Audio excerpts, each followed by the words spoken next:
Olá, bom dia, boa tarde, boa noite. Aqui Ricardo, Prof. Mônica, Diogo, nas pickups, nos ajudando aí. Sala dos Professores com um novo episódio. Sala dos Professores que, para quem é novo aqui, está nos acompanhando agora, fala toda semana sobre assuntos ligados à área da gestão, da contabilidade, da economia, do direito, e os temas aí que percorrem aí o mundo empresarial e também da dinâmica da sociedade de uma forma geral, né? E o que a gente preparou para hoje, né, Mônica, é falar um pouquinho sobre estratégia empresarial, né? E principalmente, assim, como lidar com estratégia nesse cenário que hoje muda muito rápido, que é extremamente turbulento, né? Como é que a gente lida, né? E por que eu faço essa colocação aí para você que está nos assistindo, né? Era costume falar há 20 anos, por exemplo, né? Ou logo que surgiram assim, as grandes literaturas da estratégia, final dos anos, início dos anos 90, anos 2000, isso era muito forte, né? E uma vez se pregava, né? Vamos fazer o planejamento estratégico para 3 anos, para 5 anos, né? Será que isso ainda tem validade? Será que o próprio planejamento, da forma como a gente conheceu, ele ainda é importante, ele ainda funciona? Então, temos pano para manga, né, Mônica? É isso mesmo, Ricardo. Bom dia, boa tarde, boa noite, né? Aí, bom feriado, né? Para quem vai nos assistir amanhã, Dia do Trabalhador, né?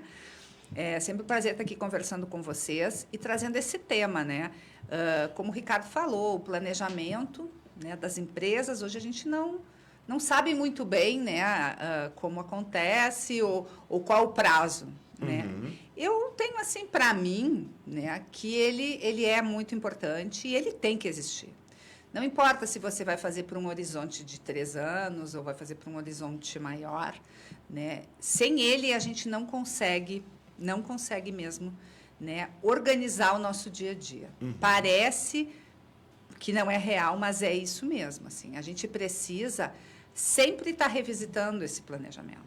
A cada semana, a cada mês, quando a gente controla quando tu controla o resultado da tua empresa dia a dia, tu percebe que o planejamento é imprescindível. Ele é real time, né? Como a gente diz, né? Isso aí.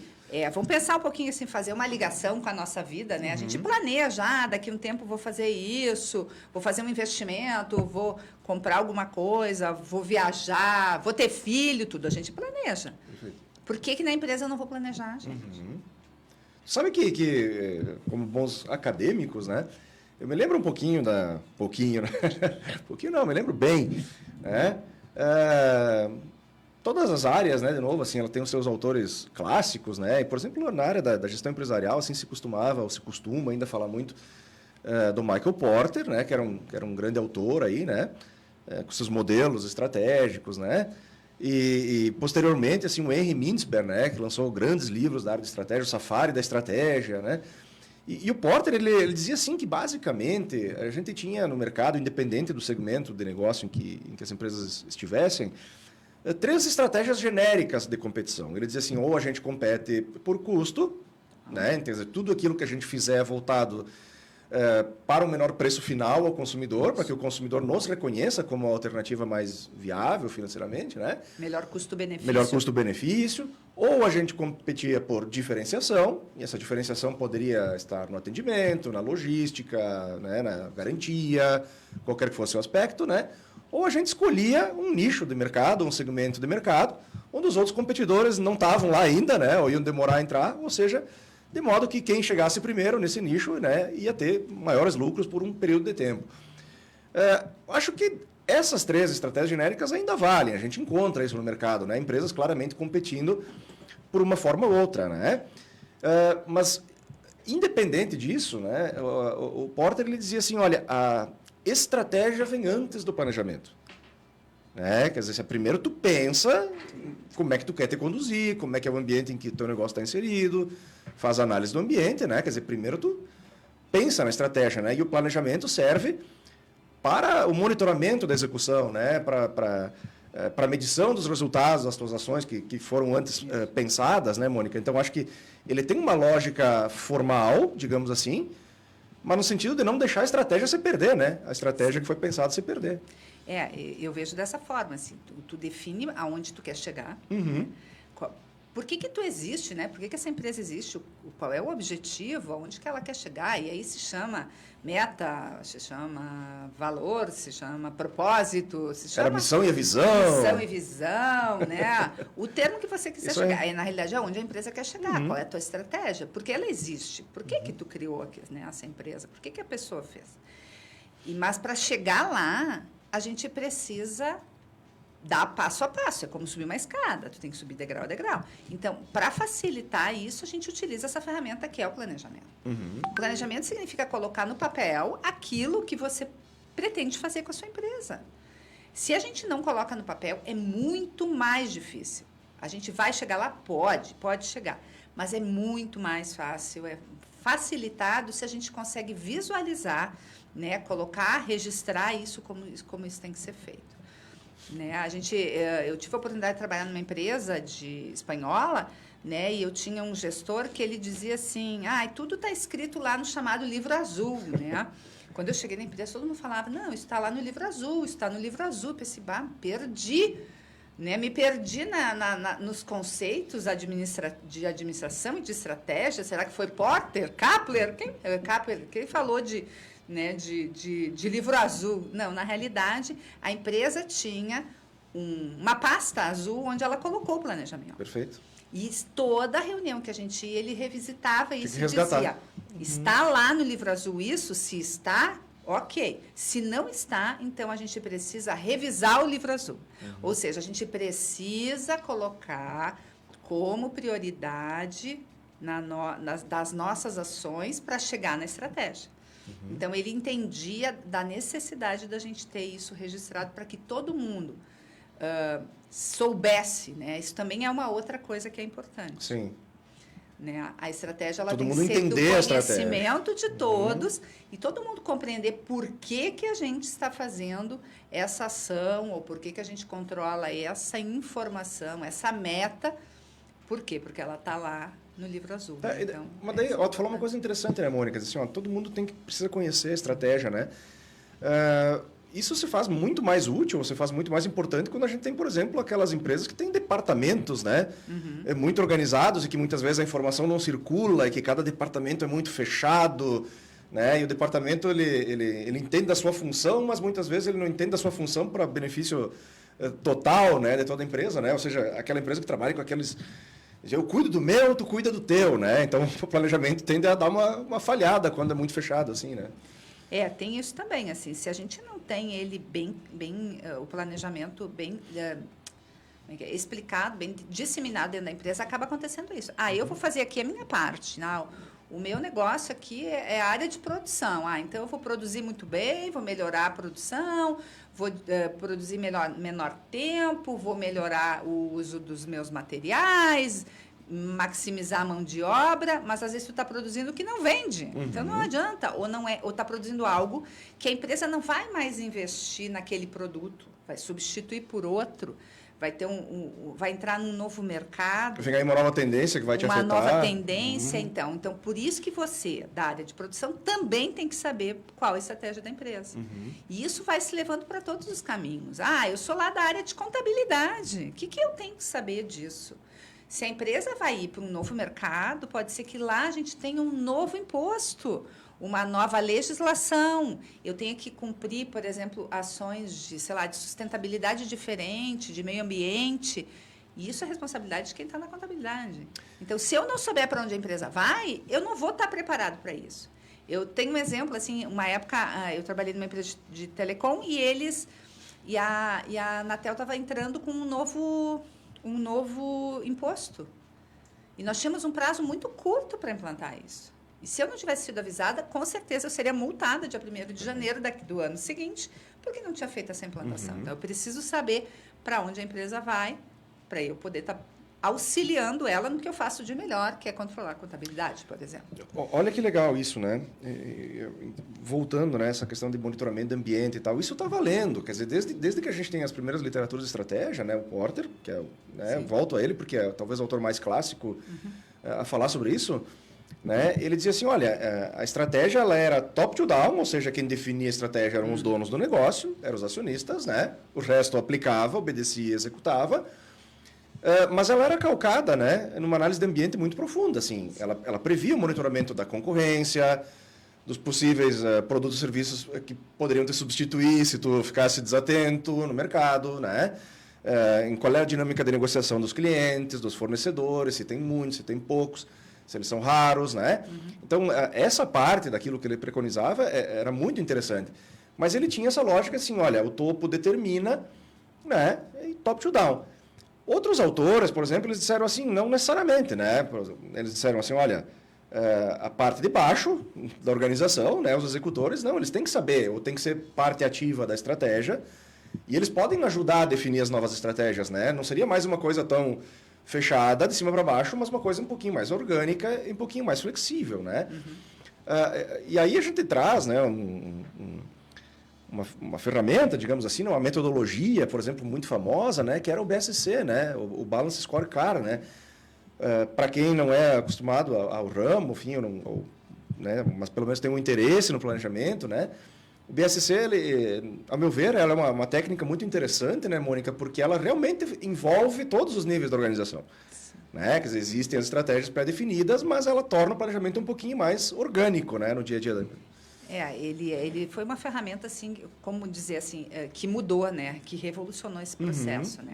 Antes ele tinha muito essa cara de ser o que os acionistas queriam, né? Os donos da empresa queriam, e agora não, ele passa a ser, a partir dos principais objetivos dos acionistas, você leva isso para cada área, para que cada área desenvolva o seu próprio planejamento, né? Possa ajudar a empresa a definir ainda melhor como ela vai chegar nos seus objetivos. Aquela parte dos processos de cada área vem subindo. E o grande ganho, assim, a meu ver, na implantação do Balance Scorecard é o fato de pegar as coisas que eram até então qualitativas, ideias, né? Vou vender, vou entrar em tal mercado, vou ampliar as vendas nesse segmento, né? Vou desenvolver, vou criar uma área de, por exemplo, de desenvolvimento de produto próprio. Isso tudo são planejamentos que você faz para a empresa de longo prazo, assim, né?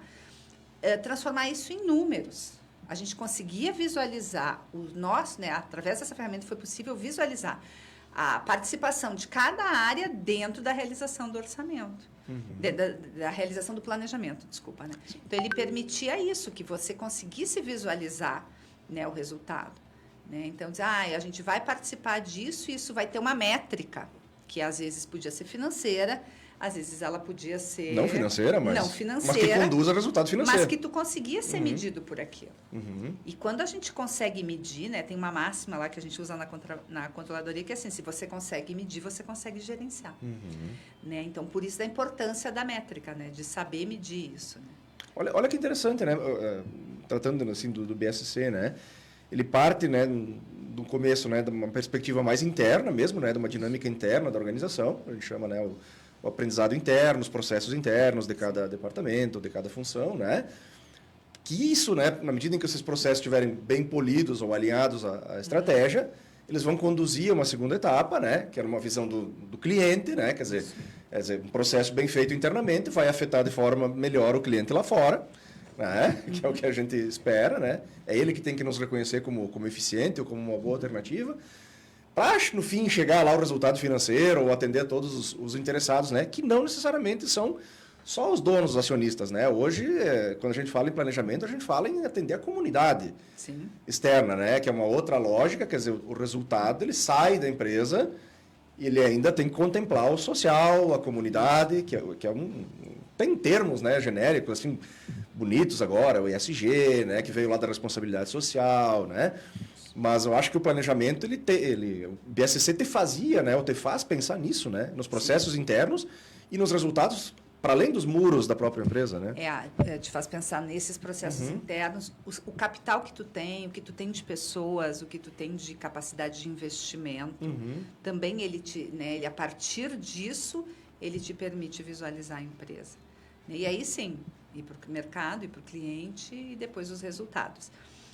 Em muitas empresas, a partir da implantação do BSC, começou a surgir, então, sistemas de remuneração variável, inclusive, vinculados ao BSC.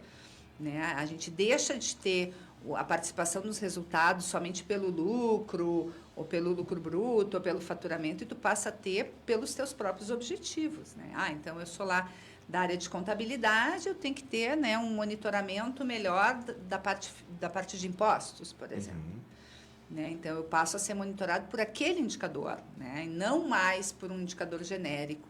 Né? Então, isso faz com que a gente tenha uma qualidade melhor de trabalho, né? Porque tu passa a te enxergar dentro do planejamento. Sim. Essa é a grande diferença. Sim, sim. Antes, o planejamento estava lá, o dono falava, todo mundo dizia assim, beleza, então vamos fazer. Não, quando tu começa a te ver ali dentro, começa a ver aonde o teu trabalho vai interferir dentro do planejamento, isso faz muita diferença. A noção lá do cliente interno, né? Exato, como a tua função vai se encaixa a saber na outra. o que a minha ação vai mexer com o meu cliente mesmo, o cliente da empresa, o que isso vai trazer lá de financeiro, lá no final.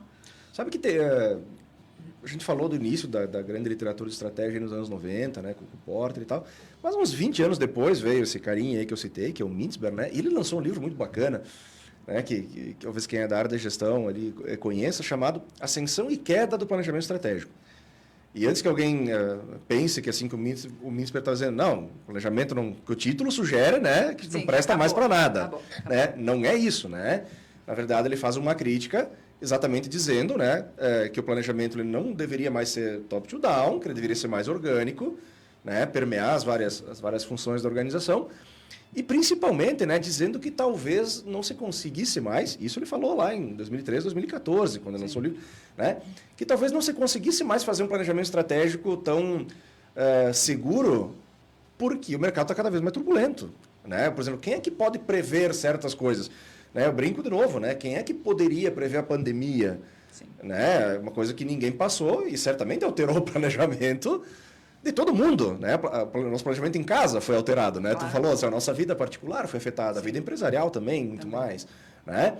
Então, ele diz assim, olha, em tempos de turbulência, em tempos de dinâmica, né?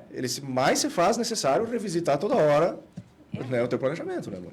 Por isso que talvez ele não seja mais esse planejamento estratégico. De longo prazo. Exato, ele seja o teu planejamento de operação, né? Mas que ele tem que te permitir, então, organizar a empresa. É isso que assim, a falta dele, então agora ele não existe mais, né? Não tem como. A gente tem que ter, de alguma maneira, o caminho para onde a empresa vai. Né? E ele tem que ser revisitado a cada momento, quando for necessário. E as mudanças são muito grandes, às vezes de um ano para o outro, durante o ano mesmo. Né? A gente tem mudanças significativas. Né? Claro que os efeitos da economia sempre são os que a gente rapidamente dá conta, né? Mas eles não acontecem assim de maneira tão rápida. Assim, agora a gente está tendo a guerra, né? Tem muita coisa acontecendo. Mas se tu for olhar assim no cerne, não tem grandes mudanças econômicas. Tem algumas coisas pontuais que estão relacionadas ao petróleo e tudo mais. Né? Mas a gente tem sempre que revisitar assim, o planejamento. E ele é base para um monte de coisa. Ele é base depois para a gente orçar, né? Fazer orçamento, ver a parte financeira. Né? Porque se a gente não planeja também essa parte financeira, não faz esse orçamento, quanto que eu tenho que faturar para ter o resultado que eu quero? Sim. Quanto que eu tenho né? O que eu posso gastar de despesas para ter o resultado que eu quero? Né? Às vezes a gente olha em pequenas empresas, é uma coisa, mas quando a gente vai para grandes corporações... Tem filiais, que tem unidades... Os acionistas não querem saber né, se o pato é macho, eles querem o ovo, entendeu? E se eu disse que eu quero tanto de resultado, e é isso que você vai ter que Como é que cada área vai contribuir para isso? Como tu vai fazer? Eu não sei, tu te virei com o mercado, o movimento, organiza. Eu quero tanto por cento de resultado, de retorno. E isso continua sendo top to down. E isso é assim, afinal, se a gente se ilude, né, cada um sabe no que acredita, mas é o dinheiro que move as empresas. E é o resultado que os acionistas querem. Eles querem que saia de um bolso e entre no outro. E se a gente pegasse aquela máxima lá que né, se estima que 80% da estratégia morre na execução, né? O problema está na execução, quer dizer, não é a falta da estratégia ou da clareza para onde se quer ir, mas do como fazer, né, Mônica? Eu acho que talvez, voltando ao caso do BSC, né, em termos de metodologia, né, quando a gente coloca no papel ou coloca na tela, né, digamos assim, que a gente começa a ter um pouquinho mais de clareza, a gente consegue monitorar. Porque penso que o problema da execução está ligado à falta de monitoramento eficiente. Né? Então, cada meta traçada, né? Cada objetivo traçado, quer dizer, é preciso ainda a figura do pai da criança, né? Sim. Quem é o pai da criança responsável por isso? E isso muitas vezes acaba se perdendo dentro do negócio, né? É aquela máxima que diz, né? Cachorro com 2 donos morre de Morre fome, de né? fome. É isso aí. Que se tu não define quem é o responsável, não vai sair do papel. Uhum. É simples assim. Isso é muito. Eu tenho muito tempo de experiência com isso, e muita gente. E é assim, se tu não tem quem é o responsável por isso, não vai rolar. Não vai acontecer. Né? Mesmo que a meta, né, que esse objetivo, que essa meta, que essa métrica, né, ela seja trabalhada por mais de uma pessoa, ainda assim tu tem que ter o que é responsável por ela. É ele que vai ficar todo dia incomodando os outros, dizendo, não vamos cumprir a meta, não vamos chegar a cumprir, sabe? Sei lá, né, eu tinha, nessa empresa que eu trabalhei ali, a gente tinha, por exemplo, que eu pude trabalhar exatamente com esse tema do BSC nessa empresa, por isso que eu revisito ela, sempre trago esses exemplos. Mas a gente tinha, sei lá, um objetivo de não perder cliente, né? Um mercado que tinha uma rotatividade de clientes muito grande. Então, a gente tinha um objetivo de não perder cliente. E teve um ano em que isso foi responsabilidade de toda a empresa. E aí eu me lembro, assim, pessoal do financeiro disse, mas por que eu sou responsável pelo cliente? Se eu nem vejo o cliente. Eu sou do comercial. Isso. O comercial era porque não captava bem, então o cliente rodava. A área técnica, porque eu não oferecia o serviço da maneira adequada. E assim é indo. E o financeiro, se não faz uma boa cobrança, uma boa conta, um bom papel lá para o cliente visualizar o serviço que ele usou, era uma empresa de telefonia, é óbvio que o cliente vai ficar insatisfeito. Entendeu? Não confia mais no faturamento que está recebendo. Então, assim, a gente foi colocando no colo de cada um, né, as suas responsabilidades por essa rotatividade de cliente. Né? Mas não foi um trabalho fácil, assim. O que eu posso dizer assim, é que o planejamento não é fácil de ser compreendido. As pessoas, às vezes, elas estão ali no seu dia a dia apagando incêndios sobre o que eles têm que fazer, do resultado para hoje. Né? O que eu tenho que ver com esse negócio de planejamento? Quando? Né? Mas, no momento em que eles compreendem, depois de muito trabalho de sensibilização, eles compreendem, eles entendem que o planejamento ajuda. Que vira cultura da empresa, que vira isso. Cultura. Que vira cultura. E facilita a tua vida. Tu consegue saber por que tu vai fazer aquilo ali e consegue mobilizar as outras pessoas para te ajudarem. Né? Às vezes, assim, todo mundo está indo bem e você não está. Mas se todo mundo sabe o que você é, o que você faz, o que a tua área é responsável, as pessoas vão se mobilizar para te ajudar. Eu fiquei pensando, Mônica, assim, naquilo que a gente falou, né? Houve uma época, principalmente logo que chegaram as primeiras ISOs aqui no Brasil, né? Vindo aí de certificadores internacionais e tal. Eu me lembro, assim, daquela época assim, que tu tinha que determinar, tu tinha que descrever realmente, né? A tua missão e a tua visão. E não se falava em propósito, se falava missão, visão, né? Valores, enfim, algumas empresas trabalham valores. São coisas similares. Mas na visão, olha que interessante, era muito comum na visão tu enxergar frases do tipo assim, né? Bom, eu sou uma empresa do segmento de água mineral, né? Visão, ser a referência em água com gás, né? Ou a primeira do share até 2030, assim, e nós estamos em 2020, né? Era tudo para 10 anos, muitas vezes para 15 anos, né? Tu não vê mais esse tipo de coisa, assim, né? Quer dizer, isso foi uma coisa que desapareceu, eu acho, pela própria turbulência do mercado, pela intensa concorrência, né? A gente tem realmente uma movimentação muito grande e eu não vejo mais, é uma curiosidade isso, né? Aquelas visões que pensavam a empresa em 10 anos, ou em 15 anos, ou em 30 anos, né? Então, muitas vezes elas passaram, não é que elas deixaram de existir, mas elas passaram a ser genéricas, por exemplo, já não tem mais um horizonte temporal, né? Por exemplo, ser a marca mais lembrada no segmento tal, ponto. Né? É uma visão, eu quero estar na mente do consumidor como, né, uma das preferidas, ou como a preferida, né? Então, a própria redação, ela não é só uma redação, né? Ela dá uma ideia de como a empresa se vê realmente, assim, dentro do mercado, não interessa se é em 5 anos, ou em 10 anos, ou em 15 anos, né? E hoje ela meio que foi, entre aspas, assim, substituída pelo propósito. Está na moda, assim, agora falar de propósito, né? Quer dizer, que é uma lógica de legado, né? Eu existo para quê? Né? Ou tem empresas que adotam uma lógica muito interessante de definir, né? O propósito, assim, se a minha empresa fechasse hoje, quem sentiria a minha falta? Tipo, o que eu ia causar na minha comunidade, né? E ajuda a te pensar exatamente em como tu quer agir, né? O que tipo de negócio tu quer ter, né? Eu acho que isso, salutar, assim, porque dá humanizada na missão, na visão, ali, no propósito, né? Ele se torna mais próximo das pessoas. É uma evolução, eu acho, natural do fato da gente ter vindo, né, de coisas muito mirabolantes, e também pelo fato de que são novas gerações que estão na gestão agora. Sim, sim. Isso faz muita diferença. Assim. Eu tive a oportunidade de trabalhar com outras gerações e as situações eram bem mais difíceis. Assim, esse top-down que tu falou, nossa, isso era natural, e se não fosse assim, isso seria um problema. Hoje em dia, não. Então o planejamento, né, as estratégias das empresas também se modificam. A gente tem que estar adequado com o ambiente que a gente tem hoje, né? O ESG que tu falaste antes, né, assim, a gente olhar para o meio ambiente, olhar para o social, né, fazer a coisa da maneira certa, que é a governança, ela tem muito a ver também com a mudança que tem no consumidor. Sim. O consumidor hoje já não consome porque a marca é bonita, ou porque a marca é legal, ou porque a marca é líder. Ele consome porque ele quer algo que satisfaça a necessidade dele. Então, também se modifica assim. Então, a empresa naturalmente vai ter que se modificar. Não, e aponta o dedo para as empresas no sentido assim, se toma uma empresa, entre aspas, bacana ou não. Claro. Né, tudo bem, é uma marca líder, dá um exemplo, né, uma marca líder, famosa, produtos e tal, mas daqui a pouco tem passivos trabalhistas enormes, ou polui o rio que passa ali atrás, né, ou famosa por não ter um clima legal para se trabalhar. Então, tudo entra em jogo, né? Antes a gente não sabia muita coisa das empresas, era tudo muito fechado. Hoje em dia, as informações estão muito mais disponíveis para o bem e para o mal, entendeu? Então, para o bem é que a gente começa a conhecer melhor também a empresa de quem a gente consome.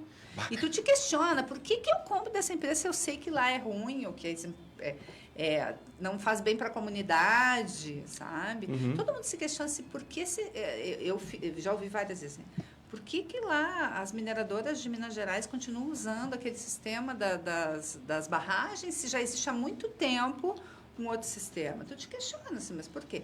Só que a gente não consome um produto diretamente deles. Se eles tivessem um produto que fosse consumido diretamente pelo consumidor, com certeza eles já teriam sofrido muito mais a crítica da população. Perfeito. É que eles extraem o minério, que daí vai para a siderurgia, que daí vai chegar... Está fora do nosso campo de visão, né? Isso. Está fora. Mas eu já vi pessoas questionando por que eles usam isso se existem uma forma melhor. Consomem dessa forma porque é mais barato. Mas se tivesse um questionamento maior, se não fossem só a galera do meio ambiente, talvez eles, né, fosse uma pressão do mercado maior, talvez fosse diferente. Mas isso que tu falou do ambiente, né, é bacana porque assim, se a gente volta no BSC, né, na metodologia, eles falam, tudo começa na perspectiva interna, né? E aí tá falando assim muito em aprendizado e crescimento, né? Quer dizer, como é que as pessoas que estão dentro da empresa, né, promovem através das suas tarefas rotineiras o aprendizado e o crescimento, né, daquela função, daquela área, né? E de si próprios, né? E aí tu me tocou num ponto assim, a empresa tem que ser legal para quem vê ela do lado de fora, mas ela tem que ser legal para quem está lá, principalmente trabalhando e fazendo a coisa acontecer, né? Então eu fiquei pensando naquela primeira camada do BSC, que é do aprendizado e crescimento, se a gente pensar naquilo que a gente chama das novas gerações, o nível de exigência é outro, né? Sim. Então assim, ok, o propósito da empresa é bacana, é uma empresa consolidada, é uma empresa que tem recursos, né, munição para que as áreas trabalhem, né? Mas eu não tenho perspectiva de crescimento dentro da empresa. Eu, enquanto colaborador, enquanto funcionário, né? Quer dizer, se eu pensar numa lógica de BSC, eu já estou começando a comprometer o negócio ali, né? Porque mexe no nível de engajamento, de entusiasmo, né, no dia a dia. Então, aquilo que tu falou, né, de conexão com o que pensam as novas gerações, afeta, por exemplo, o BSC, que é uma metodologia de 30 anos. Né? Isso. E por incrível que pareça, assim, a gente não vê mudanças, adaptações, mas esse modelo que o BSC traz, ele ainda é um modelo que que as empresas têm usado. Sim. Né? Ele ainda tem sido bem adaptado às empresas. Mas ele vai ter que sofrer mudanças por conta disso, porque não é só a geração que está trabalhando ali dentro. A gente também tem essa preocupação muito grande com o engajamento da sociedade, da comunidade onde a gente está envolvida. E isso as novas gerações trazem muito forte. Como que eu vou trabalhar isso? E isso não estava antes, a gente não olhava. Né? Olhava, mais ou menos, né? Mas não com esse mesmo cuidado que se tem hoje. Olha que discussão me veio à mente, assim, né? Antigamente, digamos assim, há Até então, antes do surgimento, por exemplo, das redes sociais, o planejamento era interno, né? Entende? Hoje, como a sociedade aponta o dedo facilmente para o bem ou para o mal, quer dizer, a força, por exemplo, dos comentários das redes sociais é capaz de mudar o planejamento. É capaz, tu entende? Torna ele extremamente dinâmico, né? Como é que foi a repercussão da minha ação, né? Eu vou te revisitar de novo essa empresa onde eu trabalhava. Na época não existia rede social, mas a gente atuava em toda a região sul do país e em alguns lugares a gente não tinha uma boa cobertura de serviço, por exemplo. Então, a gente fazia o quê? Acompanhamento de notícia que saía em rádio, jornal, TV. Clipagem. Clipagem. As pessoas anotavam e nos diziam o que era positivo, o que era negativo, sabe? E, às vezes, assim, tinha, sei lá, uma região, por exemplo, sei lá, na região de Chapecó, a gente não está bem. Então, a gente fazia ações lá na comunidade para tentar fazer o quê? Melhorar a imagem da empresa. Perfeito. A fonte só era outra. Mas a gente já tinha essa preocupação. E, a partir disso, chegou um determinado momento que, dentro desse BSC, tinha um foco que era ser uma empresa reconhecida na sociedade como que colabora com a comunidade. Esse era um dos objetivos que a gente tinha lá. E não é fácil chegar nesse momento. Isso a gente está falando 2002, 2005, por aí, né? A gente já tinha esse objetivo de atender a comunidade. Por quê? Porque a gente entendia que isso fazia muita diferença na imagem, né? Que vai trazer o resultado financeiro, acaba o resultado financeiro. Vai trazer resultado, vai trazer o resultado de satisfação das pessoas que trabalham, o orgulho de trabalhar numa empresa.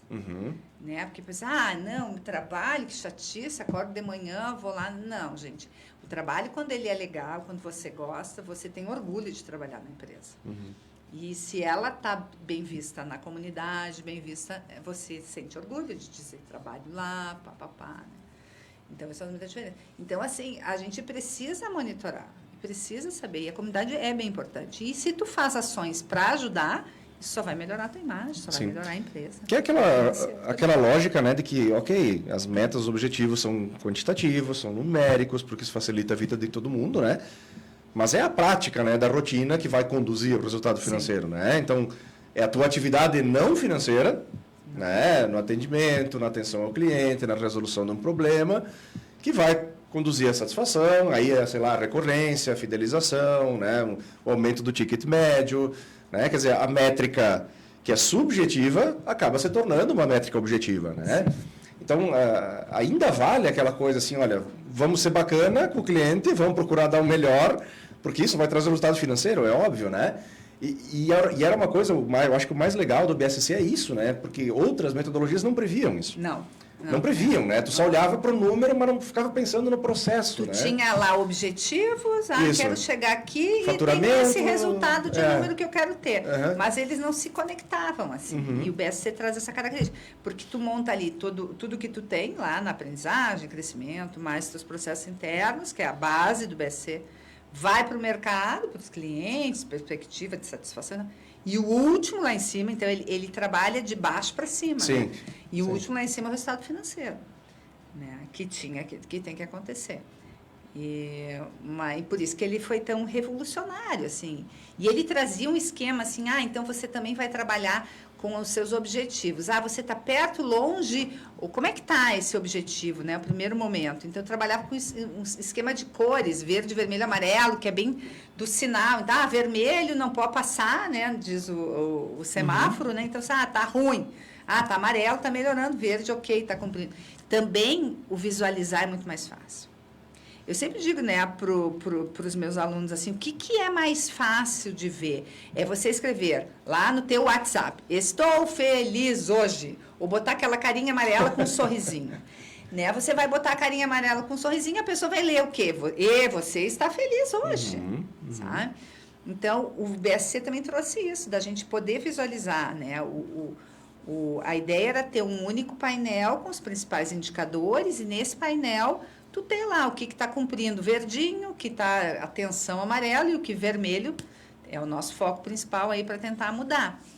Às vezes, até o objetivo que você tinha colocado era muito forte, né? Sim. Então, revisitar se realmente eu vou conseguir vender naquela região para aqueles clientes, né? Vou conseguir produzir naquela quantidade. No meio do caminho entrou um concorrente muito melhor que eu. Isso, no meio do caminho deu um problema de enchente justo naquela região. Né? A gente usa hoje a enchente do Rio Grande do Sul, que aconteceu e moveu todo o estado, né? São 4 bacias hidrográficas, 3 tiveram problema. Mas muitas vezes a gente teve problema em uma única bacia hidrográfica. Então, não adianta eu querer vender na região de Santa Maria se o Rio Jacuí subiu. Entendeu? A região Cachoeira do Sul, né? Lá não é o lugar naquele momentão, né? Movimento. O esforço vai ter que ser direcionado. Exato. Né? Então, o BSC te mostrava muito isso, assim, onde eu estou com problema, o que eu posso fazer, né, para que conseguir chegar nesse momento. E essa visualização, porque o Balance Score CAR, o CAR é um único painel onde ficavam os principais indicadores. Né? Então, isso era visto, assim, no nosso caso, a gente tinha muitos diários, muitos. Que, né, se não conseguisse cumprir já naquele dia, se já estava... Tipo assim, agora estamos no dia 30, mas sei lá, no dia 10, já dava para ver bem que estava atrasado e que a gente tinha que correr atrás nos próximos 20 para chegar no resultado que a gente queria. Que hoje nos facilita muito, porque a gente tem diversas plataformas, né? Os BIs, enfim, né? Os dashes lindíssimos, né? Visuais, bem coloridos, né? Então, isso nos facilita real time, né? Eu queria voltar um ponto, Mônica, sobre a questão do... Né, que eu considero particularmente muito difícil, porque é uma questão cultural, assim. Eu acho que é uma questão muito de visão do gestor ou do empresário, né? Se a gente está dizendo que hoje o resultado final ele não para mais no acionista, ou não para mais no dono, e ele precisa ir além porque a comunidade, né, o entorno, cobra uma postura bacana das empresas, ser uma empresa legal, né, para o meio que ela está. Como é difícil colocar isso no planejamento, né? Isso que é uma barreira cultural, dizer assim, tá, nós vamos fazer tudo isso para ter tanto de lucro no fim do ano. Ok, isso sempre foi assim. Sim. Tá, mas que ações ou que estratégias nós temos planejadas para além do lucro? Porque isso está se cobrando hoje das empresas, né? Sim. Então, como é que tu desenvolve a cidade, como é que tu desenvolve... Entra uma palavra que muita gente não entende muito bem direito, por exemplo, que é a filantropia, que é a responsabilidade filantrópica da empresa, no sentido assim... fazer algo além das minhas obrigações, né? Tipo, eu nem precisaria fazer isso, né?